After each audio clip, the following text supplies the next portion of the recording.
Le grand dialogue. Le grand dialogue de l'émission de débat du studio Tamani sur votre radio. Le grand dialogue. La presse malienne est-elle libre ou pas? Quelle explication à la situation sécuritaire dans la région de Ménaka et les élections pourront-elles se tenir dans ces conditions? Le point avec trois journalistes invités dans ce forum de la presse. Il s'agit de Makan Koné du journal La Nouvelle Libération, Badou Escobar du journal Le Carrefour et Moustapha Maïga du journal Les Ségoviens. Mesdames et messieurs, bonsoir et bienvenue à ce forum de la presse. Le grand dialogue. Parlons d'abord de la liberté de la presse. Makan Koné, la presse malienne est-elle libre? Merci déjà. Je dirais relativement libre, même s'il y a des reproches à faire, il y a des arrangements qui peuvent être... Que voulez-vous dire par relativement libre? Relativement libre parce qu'on ne dirait pas, comparé au Burkina par exemple, comparé à notre parcours démocratique, quand on tient compte du rôle que la presse a joué par rapport à l'avènement de la démocratie au Mali, et le rôle de pionnier qu'il était il y a une dizaine, vingtaine d'années, je veux dire, à l'arrivée des démocraties au début des années 90, quand on compare la presse malienne aujourd'hui à celle du Burkina, du Sénégal et tout, on ne dirait pas qu'elle occupe la place qui devait être la sienne normalement. Donc de 1960 à aujourd'hui, il y a eu une régression selon vous? De 90 à aujourd'hui, disons déjà, je dirais de 2000 à aujourd'hui, il y a eu une très grande régression de la presse malienne. D'accord, donc différent de l'indépendance, l'avènement de la démocratie. Absolument. Badou Escobar, aujourd'hui, la presse est-elle libre? Bon, je dirais que la presse est partiellement libre. Parce que si nous tenons compte des événements qui se sont passés récemment, tels que l'agression contre le journaliste de la radio Clé Douba Dambélé et l'agression contre Alima Bentouré, je peux dire qu'il y a des problèmes. Il y a une autre tache noire, ça c'est la disparition de Birama Touré. Parce que pour pouvoir vivre en homme libre, il faut une presse libre, il faut une presse indépendante. Je crois que c'est l'une des raisons pour lesquelles il y a eu les événements du 26 mars 1991. Moustapha Maïga, vous êtes avec nous depuis Ségou. La situation à Bamako est-elle différente de celle de Ségou? Bon, pratiquement, bonsoir à tous, bonsoir à toutes. Pratiquement, c'est la même chose. Ce que les Maliens de l'intérieur vivent, c'est ce que les Maliens de Bamako aussi vivent. Et au niveau de la presse au Mali, c'est la généralité. Et s'il faut répondre directement à votre question, moi je dis que la presse au Mali est trop libre. Il y a trop d'excès. Et l'excès de tout est nuisible. Tout le monde est devenu journaliste, surtout avec les réseaux sociaux qui se sont emmêlés. D'accord. Lui, il pense que le secteur, la presse malienne est trop libre. Et vous, vous pensez qu'elle n'est pas libre? Makan Koné. Non, trop libre. Peut-être qu'il parle des dérives. Des dérives qu'on constate, pas qu'au Mali, hein, on constate partout. Les réseaux sociaux, c'est pas qu'au Mali, c'est partout au monde. Maintenant, quand on dit presse libre, est-ce que le journaliste aujourd'hui, il peut se lever le matin, aller tranquillement à son travail, aller recueillir les informations, venir les exploiter sans aucune crainte? Est-ce que tous les journalistes au Mali, au sein de leur rédaction, sont tous les jours sûrs qu'ils peuvent écrire des informations vérifiées, vérifiables et contre le pouvoir et contre l'opposition? En respectant la charte. Bien sûr, c'est ce que j'ai dit, c'est-à-dire en respectant toutes les règles en matière d'éthique et de déontologie.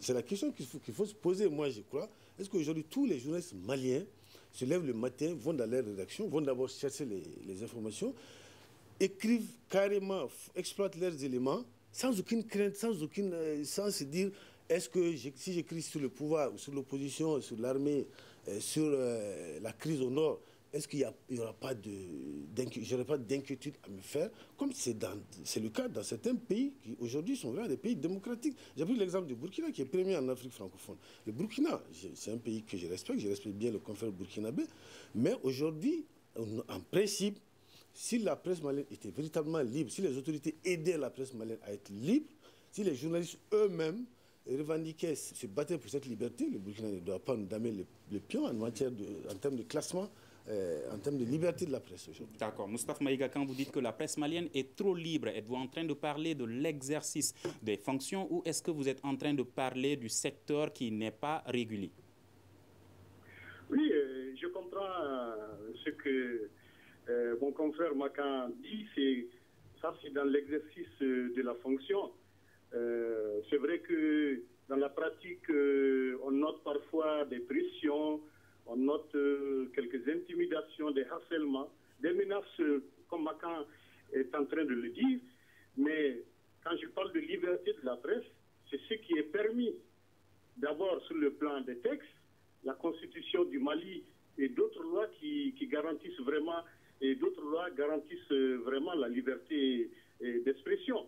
Le Mali a adhéré à différentes conventions régionales et internationales, et tout cela aussi est traduit dans les faits concrets aujourd'hui au Mali. Je prends l'exemple seulement, M. Touré, au terme de la loi sur la presse, pour créer un journal au Mali, on n'a pas besoin d'autorisation. Ce n'est pas le cas. Ce n'est pas le cas pour beaucoup de pays, peut-être même le Burkina, je ne connais pas pour le Burkina, mais au Mali aujourd'hui, pour créer un journal, on se lève, comme Makan l'a dit un matin, et puis on crée son journal. On n'a pas besoin d'autorisation. C'est le régime uniquement de la déclaration qui prévaut. Le journal, vous parlez de la presse écrite, la presse en ligne? Oui, je viens. Je viens. Je parle d'abord de la presse écrite. Pour créer un journal, on n'a pas besoin d'autorisation. C'est la déclaration qu'il faut. Implicitement, c'est la même chose pour les journaux en ligne, pour les blogueurs. C'est peut-être seulement au niveau des organes audiovisuels où il est soumis, n'est-ce pas, une autorisation préalable. Donc, on peut dire que le public a droit quand même libre accès aux médias nationaux. Mais je suis d'accord avec Makan que maintenant, dans l'exercice de la fonction, c'est difficile. C'est difficile. Et là, tout dépend du journaliste. Les intimidations, les harcèlements, les menaces. Je crois que dans toutes les corporations, souvent, on en a.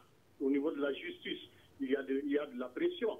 Mais tout dépend de la conscience du journaliste ou du juge dans l'exercice de sa fonction.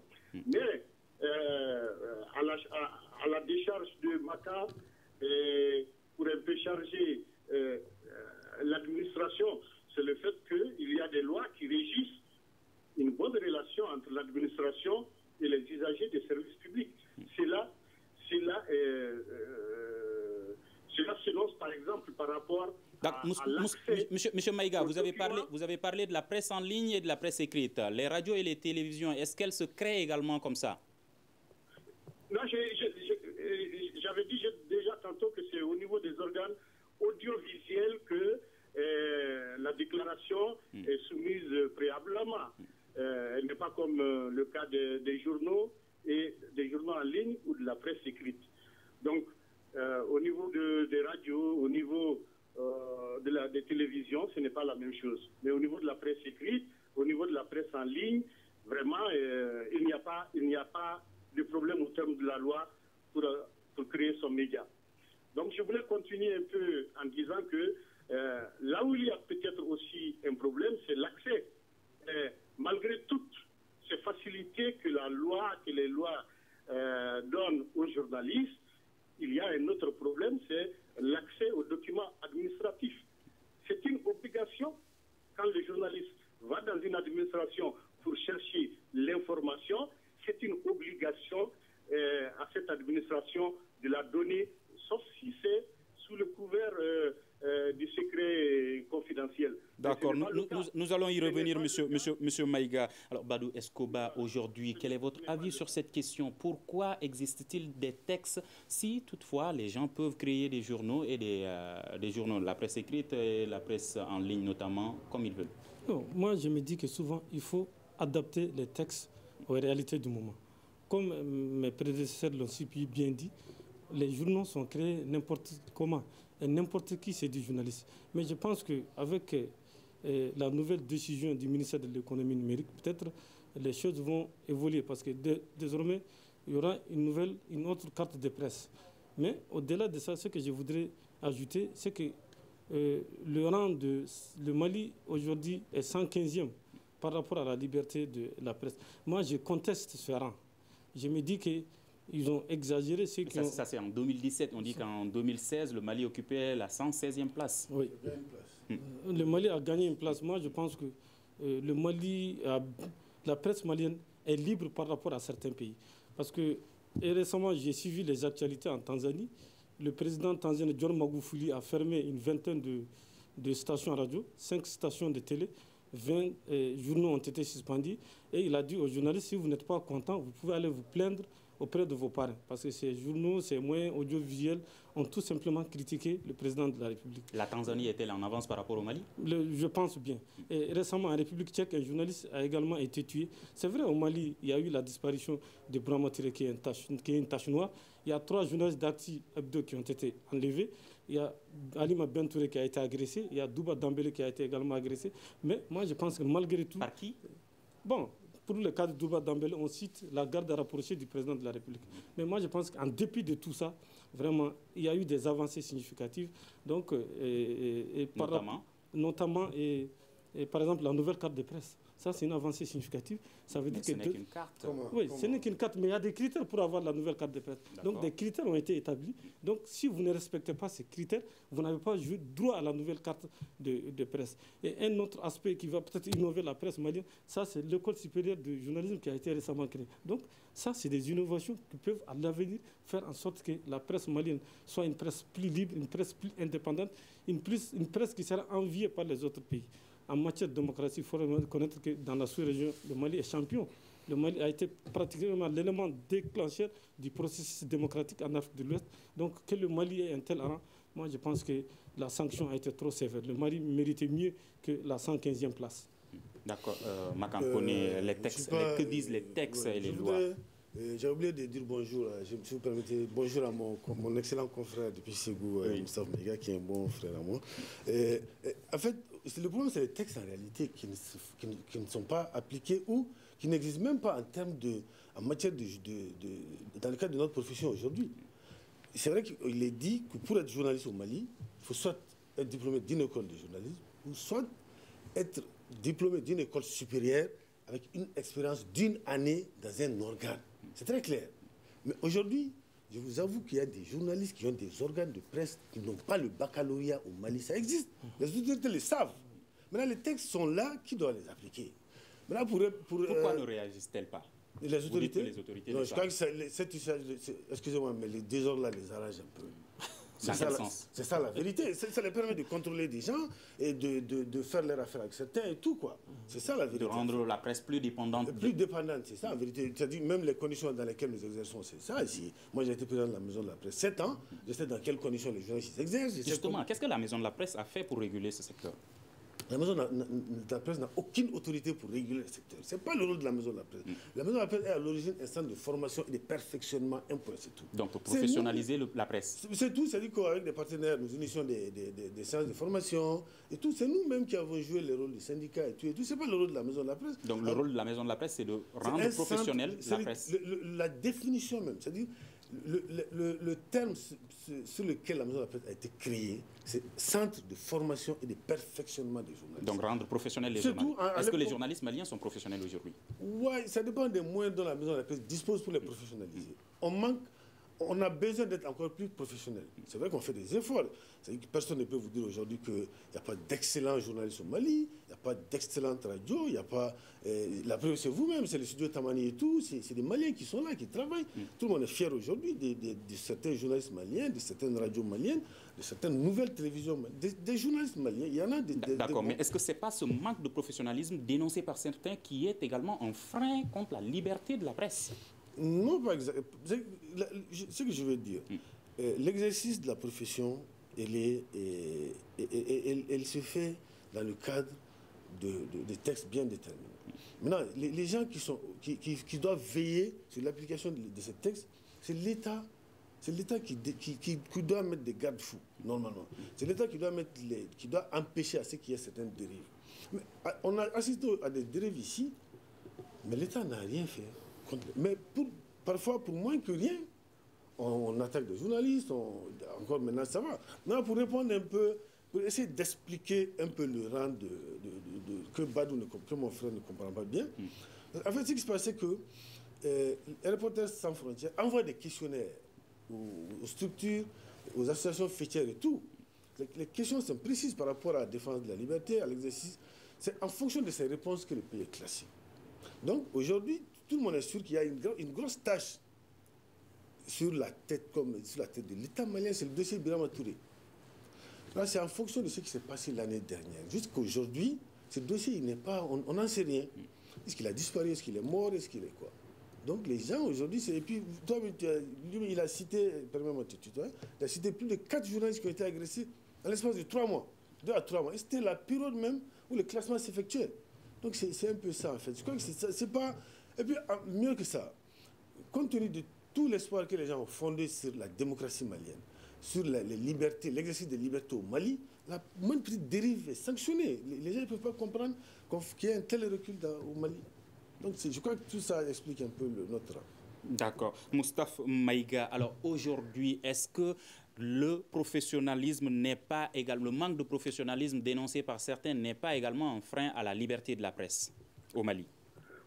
Oui, justement, c'est pourquoi je puis un peu expliquer à mon confrère Badou que l'un des critères de Reporters sans frontières par rapport à leur classement annuel, l'un de leurs critères, c'est aussi le contenu des journaux, des radios, de la presse, en quelque sorte. C'est pourquoi aujourd'hui, il n'est pas étonnant que le Burkina Faso soit devant nous. Tout le monde sait que la presse du Burkina, en termes de contenu, est en avance sur celle du Mali. D'accord. Nous avons parlé de la responsabilité des autorités, mais également celle des responsables de ces presses et des journalistes, également certains qui affichent réellement des positions en défendant une partie ou une autre. Est-ce que cela doit se faire? Tout à fait. C'est ça. C'est ça. La presse malienne confrontée en son sein à beaucoup d'obstacles. Notamment c'est les conflits d'intérêts, c'est les conflits d'intérêts, c'est le manque de solidarité entre les associations professionnelles, c'est le manque d'organisation. Certains pensent également que c'est dû au fait que la plupart de ces organes appartiennent à des hommes politiques.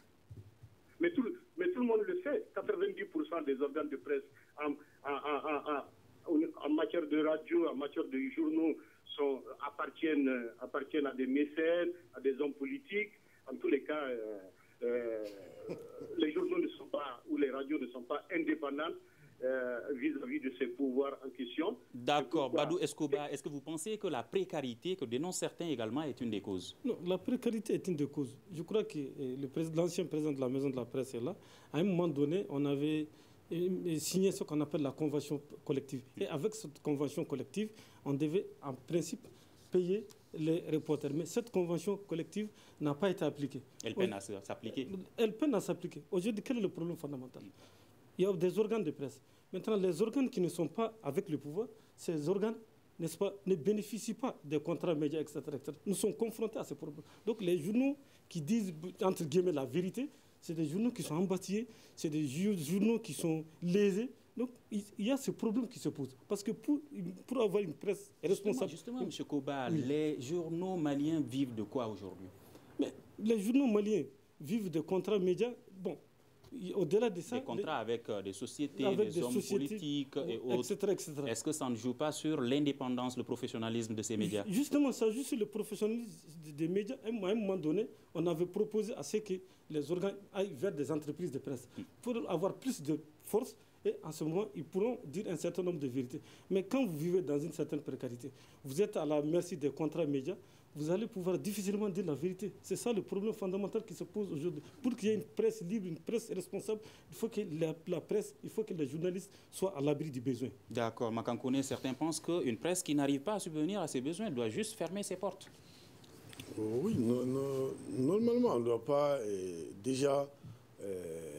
créer un organe de presse qu'on peut pas, si on ne peut pas l'entretenir, si on ne peut pas payer ses journalistes, et tout, on peut pas, on doit ce pas. Qui est très fréquent selon certains. Absolument. Ça aussi, c'est la faute à l'État. Moi, c'est pas, je ne joue pas au corporatisme comme ça, mais en réalité, vous accusez l'État. Mais quel est le rôle, quelle est la responsabilité des journalistes? La responsabilité des journalistes, déjà nous, c'est que nous nous sommes organisés. C'est les journalistes qui sont organisés en maison de la presse pour aller voir l'État et dire à l'État que vous êtes obligé de soutenir cette presse. Ce n'est pas qu'au Mali, c'est partout au monde. Et puis le pays, la presse qui est la moins aidée d'ailleurs, c'est la presse malienne.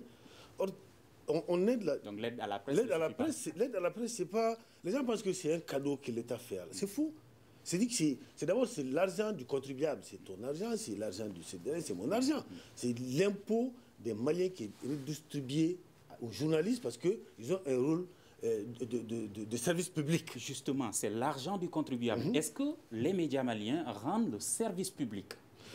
Ah bien sûr, normalement. Est-ce que c'est le citoyen lambda qui est vu? C'est comme ça que ça doit se passer. Comme cible. Mais en fait, c'est vrai que dans le cadre de la distribution de cette manne, il y a, les critères ne sont, on ferme un peu les yeux sur les critères. C'est ça le problème en fait. Tout ça, c'est l'État qui a la force en fait. L'État doit, la force entre guillemets, c'est pas la force, c'est l'État qui doit aider les associations à faire appliquer ces critères, parce que même dans l'application de ces critères, le ministère est membre. Le ministère doit avoir des yeux sur comment cette manne est distribuée, comment c'est fait. Maintenant, pour répondre un peu à, disons, pour abonder dans le même sens que par rapport à la collectivité, à la convention collective, ça, moi, quand elle s'est signée, j'étais présent dans la maison de la presse. L'État était représenté par le ministre Abdoulaye Berti, ministre du Travail. Donc l'État a signé cette convention collective. L'État avait promis de s'engager jusqu'à un certain montant. L'État n'a jamais déboursé un seul sou pour que cette convention soit appliquée. Il faut que c'est l'État qui doit aider à l'application de cette convention. Sinon, les professionnels, en réalité, ont joué leur rôle. Fait Ibrahim Famagan, qui était le président de la nation, paix à son âme, s'est battu. Et on a fait... D'accord, nous avons deux autres sujets à aborder. Alors aujourd'hui, 30 secondes pour chaque invité. Quelle est la solution pour que la presse malienne puisse être professionnelle et libre aujourd'hui? Moi, je crois qu'il faut beaucoup mettre l'accent sur la formation et sur l'accès à la profession. Tout le monde ne peut pas être journaliste, tout le monde ne peut pas créer une radio, tout le monde ne peut pas créer un journal. Comme Moustapha l'a dit, n'importe qui peut... Même cette déclaration, elle n'est pas obligatoire. Il y a des journaux ici on doit déposer copie légale chez le procureur et tout. Il y a des journaux qui ne font pas ça. Et qui doit faire ça? C'est le directeur du journal. Non, réguler le secteur, comme vous le demandez, et rendre professionnel. C'est l'État? C'est l'État et la profession, bien sûr. Comme on dit à Bambara, Moustapha Maïga, avez-vous une autre solution à proposer? Oui, je suis entièrement d'accord avec Matan Kone. Tout est... Ce que l'État donne par la main droite, l'État retire par la main gauche. L'État crée toutes les conditions sur papier pour que la presse soit entièrement libre, mais l'État ne fait rien pour que l'application de ces textes soit effective. C'est ça le problème. Donc il faut répondre à votre question, il faut que l'État crée un environnement économique très favorable à la presse. Il faut que l'État crée les conditions pour la formation. Il faut que l'État applique les textes, parce que c'est ça le problème. D'accord, Balou Escoba, à vous. Entre nous, communicateurs, journalistes, il faut aussi une bonne autorégulation. D'accord, Balou Escoba, une solution. Moi, je pense que j'embouche dans la même trompette que mes deux confrères pour dire que n'importe qui ne peut pas être journaliste. N'est pas journaliste qui le veut. On ne peut pas se lever en plein jour et dire que je suis journaliste. Moi, j'ai l'habitude de voir la carte de presse avec des vendeurs de pain. La carte de presse maison, ce n'est pas normal. Et l'autre aspect, il faut que l'État indexe désormais... Des vendeurs de pain oui, avec la carte de presse. La carte de presse maison avec des vendeurs de pain. Ils font quoi avec ça? Je ne sais pas, ils montrent ça pour dire qu'ils sont journalistes. Un vendeur de pain, depuis quand il est journaliste? Alors là. Et au-delà de ça, il faut qu'on indexe l'aide à la presse sur le budget d'État. Il faut augmenter sur l'aide à la presse. Il faut mettre les journalistes à l'abri du besoin. Souvent, les journalistes, on les voit, on dirait des bandes de famille, que ce n'est pas normal. Et cette situation arrange l'État. Et il faut que l'État soit équitable entre tous les organes. D'accord, n'est pas journaliste pas parce que vous critiquez l'État que l'État ne doit pas vous donner de contrats. Ça, c'est pas normal. D'accord, M. Koba n'est pas journaliste qui le veut, mais est journaliste qui le peut, selon vous.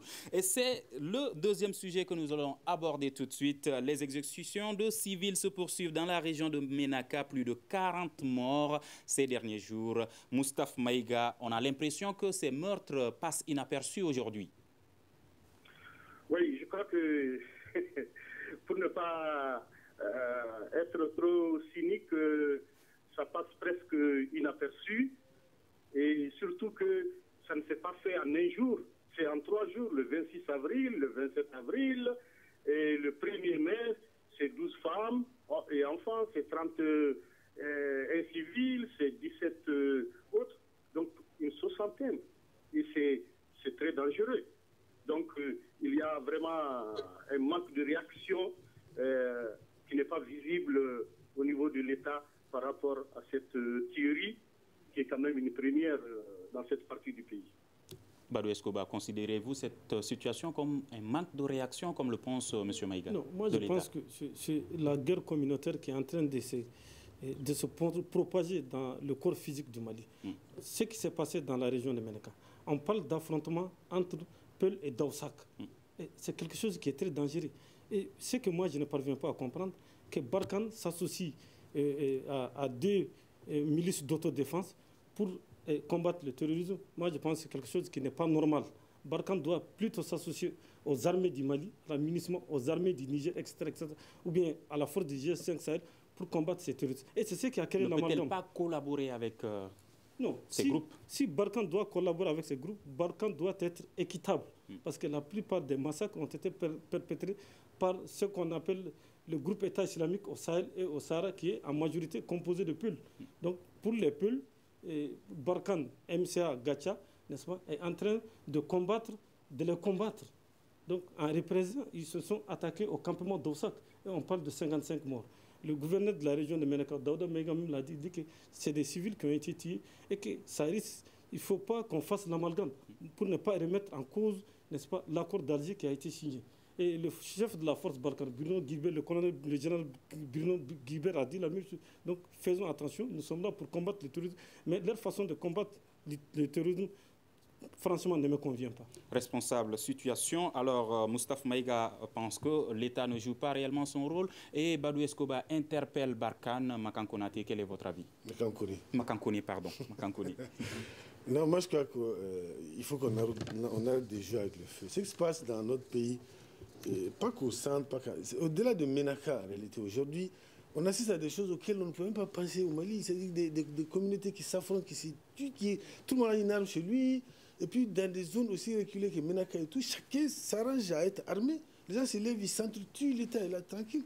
Et par exemple, cette tuerie, c'est très grave, comparativement surtout à la réaction de l'État. On n'a pas senti du tout l'État. Et c'est pas bon. C'est extrêmement dangereux, c'est à condamner. C'est comme à la limite des Maliens qui s'entretuent. C'est des Maliens qu'on a assassinés, qu'on a exécutés, tout sommairement, je dirais. Et ça, il faut le dénoncer de la manière la plus ferme et tout, quoi. Ça, il faut que ce soit des choses qui s'arrêtent définitivement. Certains observateurs pensent que ces attaques et ces meurtres sont devenus comme une série, comme Absolument. un film Spartacus qu'on regarde et puis c'est fini. Ouais, pour reprendre un autre confrère qui a dit à un moment que tout ça devient à la limite sympathique et tout. En fait, les gens n'ont pas aussi compris le terme de ce qu'il voulait dire. Mais c'est grave, parce qu'aujourd'hui, on assiste à des tueries sans aimer personne, à la limite, quoi. Moi, nous, on a fait notre enfance au Nord, mais c'est pas possible. Des gens qui se tuent comme ce n'est plus le même Nord, c'est comme si ce n'est plus le même pays. Et ça, l'État est entièrement responsable de cela. Le deuxième point sur lequel je voulais insister, c'est qu'apparemment, on a l'impression que Barkhane n'a tiré aucune leçon du séjour de Serval. C'est comme s'il reprenait un peu ce que Serval a fait avec le MNLA par rapport à Kidal. C'est à ça qu'on assiste un peu à Ménaka. Parce que Serval a refusé à ce que l'armée malienne n'entre à Kidal et ils ont carrément recruté des jeunes du MNLA. On a suivi des interventions sur la télévision pour qu'ils les aident à combattre les terroristes. Barkhane est en train aussi de faire avec le MSA et Gacha. Et ignorer carrément l'armée malienne, comme l'a dit Koba. C'est pas normal, c'est notre territoire, c'est le Mali. Il y a un gouverneur à Kidal, on peut à la limite comprendre un peu, mais Ménaka, c'est inadmissible. Il y a un gouverneur, il y a l'administration et tout. Il y a l'armée malienne à Kidal. Pourquoi Barkhane travaille avec les MSA et Gacha et tout? Sans oublier que depuis une semaine, on a senti cette campagne médiatique autour du responsable du MSA, qui est un jeune frère, Moussa Charatman, sur les plateaux français, dans les plus grands journaux, entre guillemets, européens et tout. Qu'est-ce qui explique tout ça? Tout ça, c'est des coïncidences. Mais vous dites que l'armée malienne est ignorée par ses forces étrangères. Absolument. Mais est-ce que l'armée malienne, les autorités maliennes ont voulu que l'armée également soit impliquée, réellement impliquée? Mais bien sûr, c'est ce qu'on entend. Hein. C'est ça le discours officiel de toute façon. Nous, on n'est pas comme dans les secrets de Dieu, on n'est pas dans les couloirs du pouvoir. Mais tout ce qu'on sait, c'est que le gouvernement les entend. Ils estiment qu'on parle, le terme aujourd'hui à la mode, c'est la montée en puissance des femmes. S'ils montent en puissance, qu'ils montent en puissance à Ménaka et qu'ils affichent cette montée en puissance à Barkhane. Donc vous voulez dire que cette montée en puissance affirmée par les autorités reste des mots? Comparativement au comportement, en tout cas, de Barkhane et de nos partenaires, on ne voit pas notre armée monter en puissance, parce qu'on est fils de militaires également, donc quand l'armée monte en puissance, on la voit, on sent l'armée malienne, la Kida, la Ménaka et tout. En fait, Barkhane ne peut pas, quelle que soit la puissance de la France, elle ne peut pas s'exprimer d'une certaine manière si l'État malien, si l'armée malienne est présente. Il faut que l'armée malienne soit présente. Personne ne peut faire cette guerre, personne ne peut résoudre cette crise à la place des Maliens. D'accord. Moustapha Maïga, au centre du Mali, vous y êtes, à Ségou. Comment les populations vivent-elles cette situation? Bon, je crois que c'est toujours l'affaire au ventre que ces populations vivent, même celles qui ne sont pas concernées. Sinon, la région de Ségou, c'est au niveau du cercle de Massina, au niveau du cercle de Nyono, que les activités des terroristes sont visibles.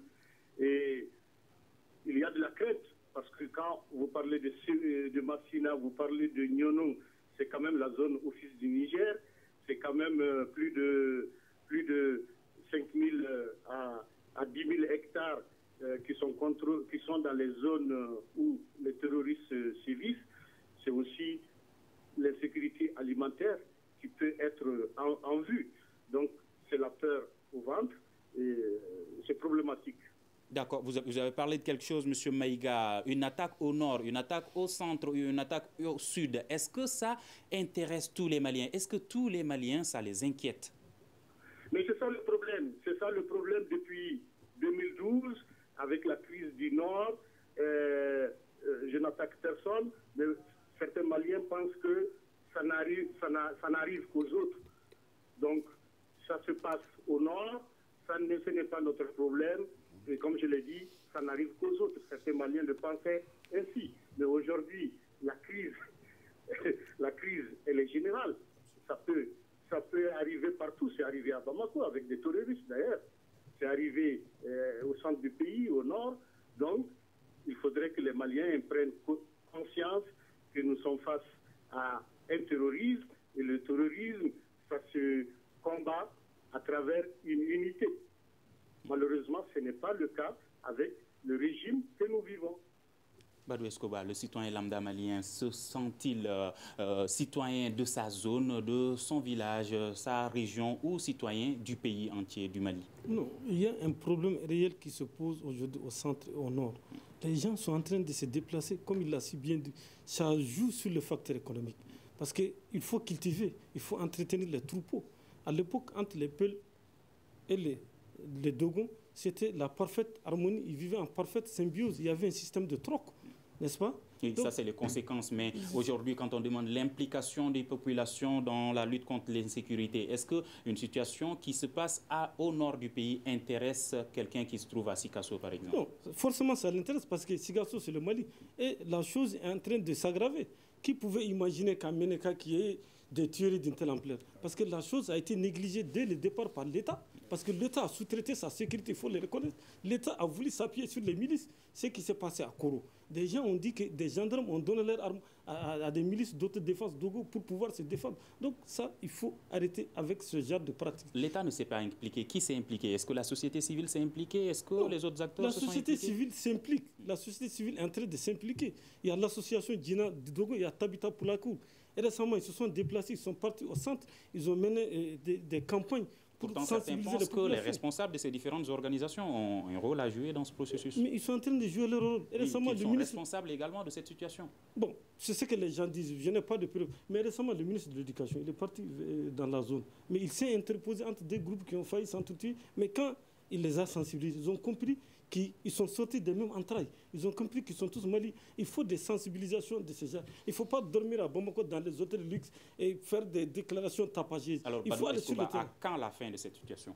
Non. À quand la fin de cette insécurité? Cette insécurité, moi je suis optimiste, il y a des raisons d'espérer, mais il faut que l'État s'assume. Il faut que l'État joue son rôle régalien qui est de défendre les personnes et leurs biens. Vous avez espoir pour un jour ou espoir pour bientôt? J'ai espoir pour bientôt. Si l'État joue réellement son rôle, espoir Makankone aussi pour bientôt? Non, pas pour bientôt, honnêtement, pas pour bientôt. Vous savez, on a laissé pourrir la situation. S'il n'y a pas d'État, les gens jouent le rôle de l'État. C'est simplement ce qui se passe.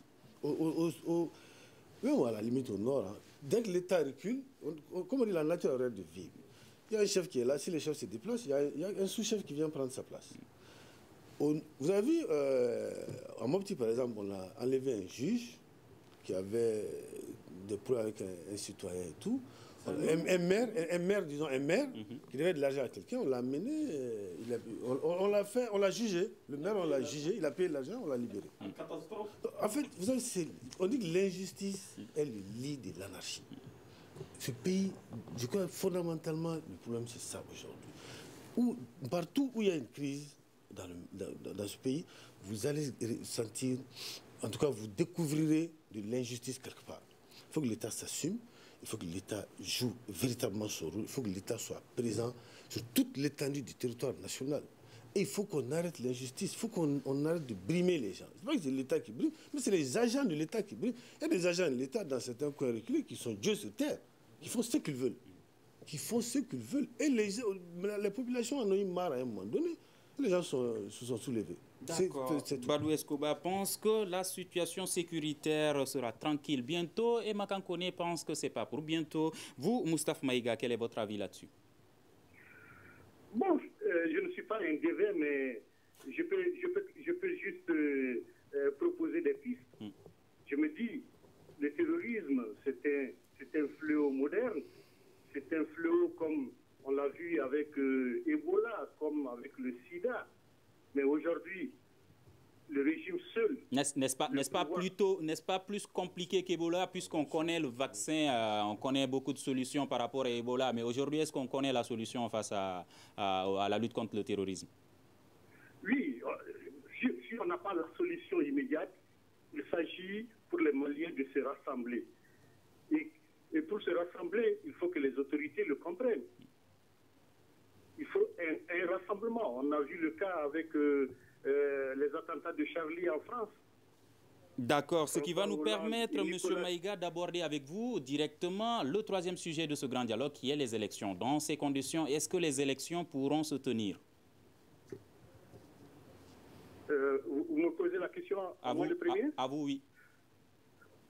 Bon, difficile aujourd'hui de dire que les élections peuvent se tenir le 29 juillet.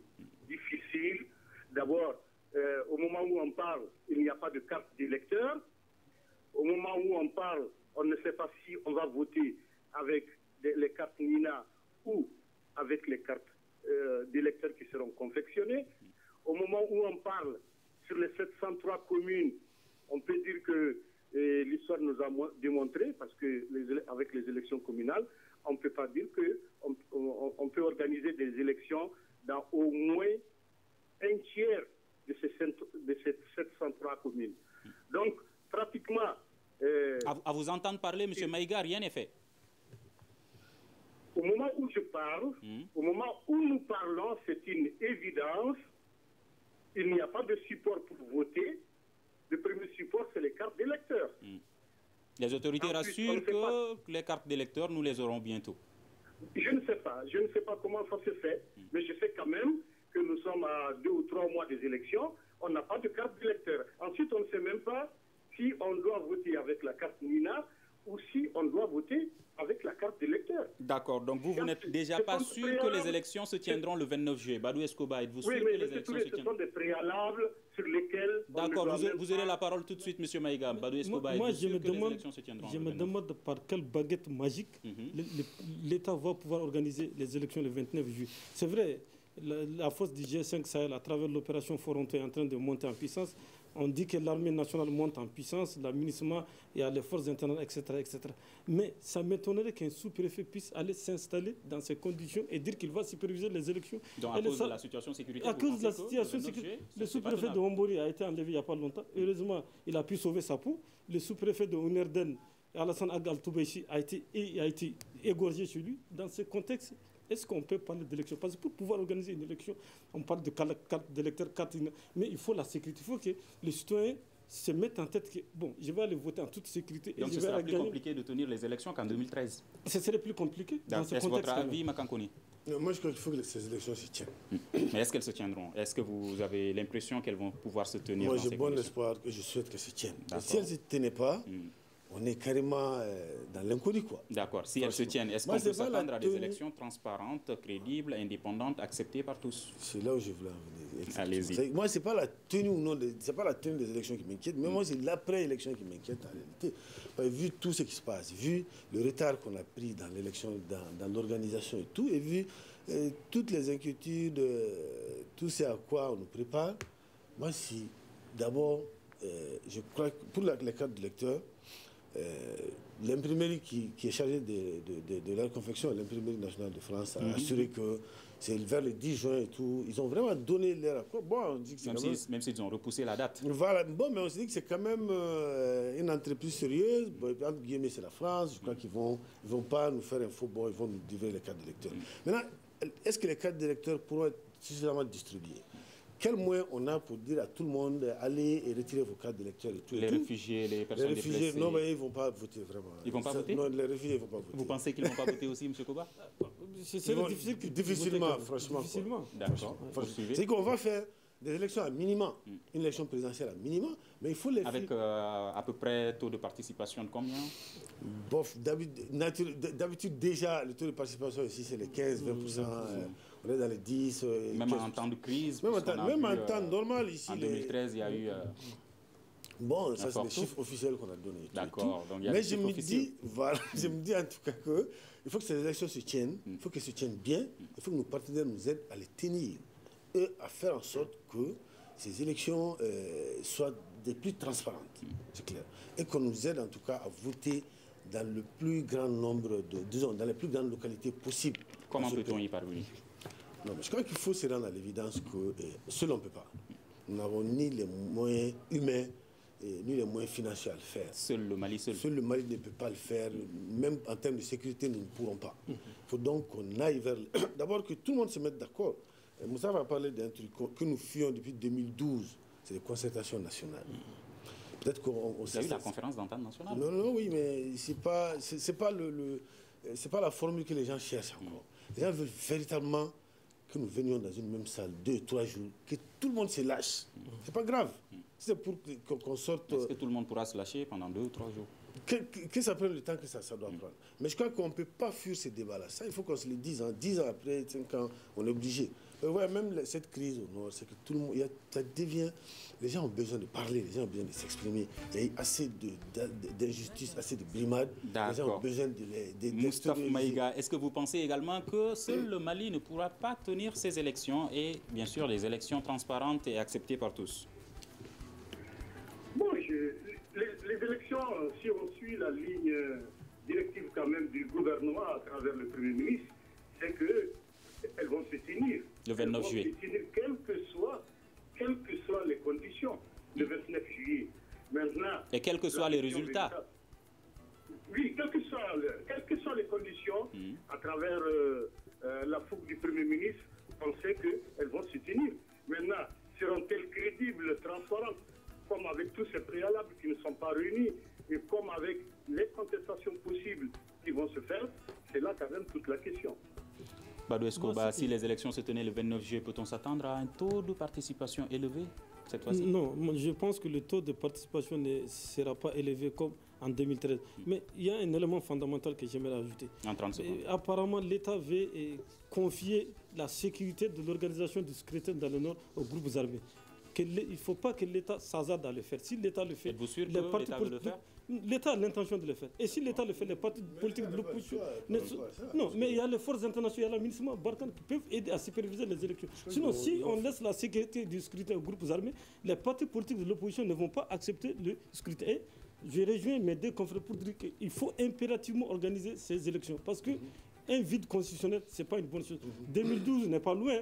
La tragédie de 2012, nous avons tous vécu ça ici. L'État malien a failli Espérons disparaître. que la paix, la réconciliation, des élections transparentes et crédibles, nous y parviendrons. Et c'est ce qui met fin à cette émission Forum de la presse. Nos invités Makankone du journal La Nouvelle Libération, Moustapha Maïga du journal Le Ségovien, Badou Escobar du journal Le Carrefour étaient nos invités. Débat réalisé par la rédaction de Studio Tamani, mise en onde assurée par Salim Diouara, la régie vidéo Mamadi Keita et Nouhoum Djire. Je suis Mohamedou Touré, à vendredi prochain pour un nouveau numéro du Forum de la presse de Studio Tamani.